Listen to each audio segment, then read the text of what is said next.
Agenda 2030 é um esforço global mobilizado pela ONU depois dos Objetivos do Milênio. Então, lá em 2015, a gente percebeu que os Objetivos do Milênio estavam sendo importantes, mas não estavam dando conta de uma série de desafios que não são fechados em caixinhas. Então, foram criados 17 ODS, 17 Objetivos de Desenvolvimento Sustentável, pactuados por 197 países, e que esses 17 ODS têm 169 metas. É quase 10 metas para cada ODS. E esses ODS, eles compõem uma Agenda 2030.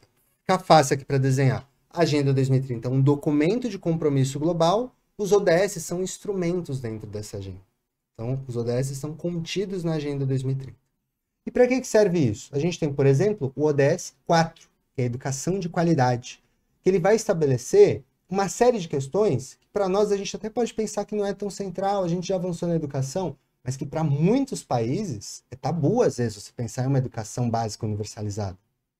A gente tem um ODS, por exemplo, dedicado à igualdade de gênero, porque a questão da remuneração de mulheres em relação a homens ainda é um tabu até no Brasil, quem dirá em muitos outros países. Mas não é só disso que vivem os ODS. A gente tem um ODS dedicado à questão das águas, então saneamento básico, inclusive. A gente tem um ODS dedicado à questão da preservação da vida na fauna. Então, os 17 ODS são um instrumento para você ter um rumo comum. Porque imagina o seguinte, Tadeu? A gente tem tido cada vez mais evidências de que a crise climática existe. Ao contrário do que dizem os amigos dos tais reptilianos, né? Então, a crise climática... Tá aí já o calor, a seca na Amazônia. Exatamente, não é fake news, é fato, acontece. O calor que a gente tem passado é evidência disso. Chuvas. Passou outubro inteiro chovendo. Exato. E nem entrou, né? Entrou agora o verão, né? E agora que a gente está começando a sentir mais calor ainda. O tempo tá maluco. Então, se a crise climática é um fato, não adianta o Tadeu na casa dele fazer para um caminho, o Ergon na casa dele fazer para outro caminho. A gente precisa de um rumo comum. A Agenda 2030 tem esse objetivo. Fazer com que os Estados-nações não fiquem brincando cada um com a sua pauta. Ou fazendo coisa séria, porque muitos fazem, mas que eles consigam ter um rumo ali pautado pelas metas, observados pelas metas, cobrados pelas metas. Porque senão fica só no papel, fica só no discurso e nada se cumpre, né? Agora, falando sobre o cenário brasileiro que eu acho que é importante.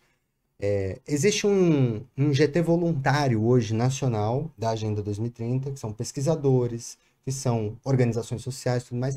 Eles fazem um monitoramento das tais 169 metas. Muito bem. Qual é a situação atual do Brasil? Das 169 metas, demonstrou o último relatório, agora publicado em 2023, que metade das metas, 45%, a gente está em retrocesso. Aí você fala, opa, então em 55% a gente está em avanço? Em 54% a gente está estagnado? Em 1% a gente teve o progresso mínimo. Das 169 metas, a gente teve um avanço suficiente, se for considerar mesmo, 3 das 169. Se for olhar o relatório de 2020, que foi o ano da pandemia, a gente teve um avanço suficiente em 0 das 169. Isso aqui demonstra cada vez mais a pauta da urgência climática. E tem um relógio, esse daqui é para aterrorizar mesmo, porque esse aqui mostra a urgência da pauta, né? Chamado Relógio do Clima. Outro ponto, quem quiser pesquisar, no Google, Relógio do Clima. O Relógio do Clima é um esforço internacional feito por organizações para contabilizar quanto tempo falta para a gente atingir o que a gente prometeu lá no Pacto de Paris, no Protocolo de Kyoto, que não faria, que é subir a temperatura média global em 1,5 graus Celsius. Esse relógio do clima diz que em 2029 a gente, infelizmente, vai ter um ponto sem volta no aquecimento global. Então a gente tem uma contagem regressiva de 5 anos.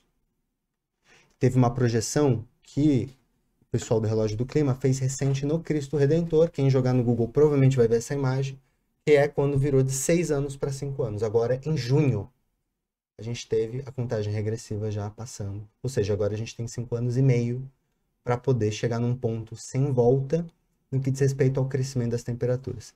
Para concluir mesmo e passar aqui a bola, alguém pode virar e falar, mas 1,5% de temperatura, 1,5 grau, o que é isso? Não é nada.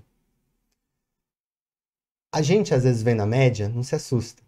Mas quando a gente percebe o acumulado de temperatura ao longo do tempo, a gente teve onda de calor recente que deixou claro que está mais quente. Um exemplo muito básico: os corais da Oceania.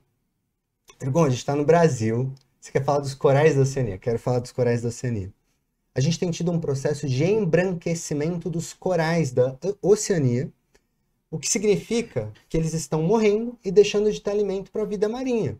A Amazônia, Tadeu, ela é muito importante, mas a vida marinha que sustenta o oxigênio da Terra e combate principalmente o processo de emissão de carbono. Se a gente prejudica a vida marinha, e estamos na década do oceano, segundo a ONU, a gente prejudica o processo de fotossíntese do planeta. A gente deixa não só mais quente, mas o ar mais poluído. E quando a gente tem um processo de embranquecimento dos corais, é porque os corais da Oceania aguentam até uma quantidade X de dias quentes no ano. E esse 1,5 grau não significa só que subiu isso, significa que são mais dias quentes no ano.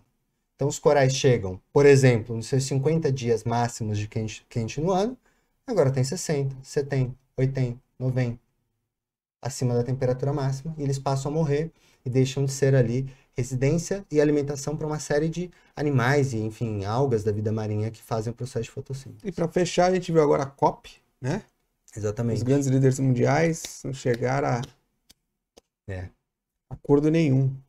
Tem uma música, para dar uma quebra de gelo aqui, chamada Mentira, do Manu Chao. Adoro Manu Chao, sou fã desde criancinha. Quem não conhece Manu Chao, tem vários, tem Clandestino, tem um monte.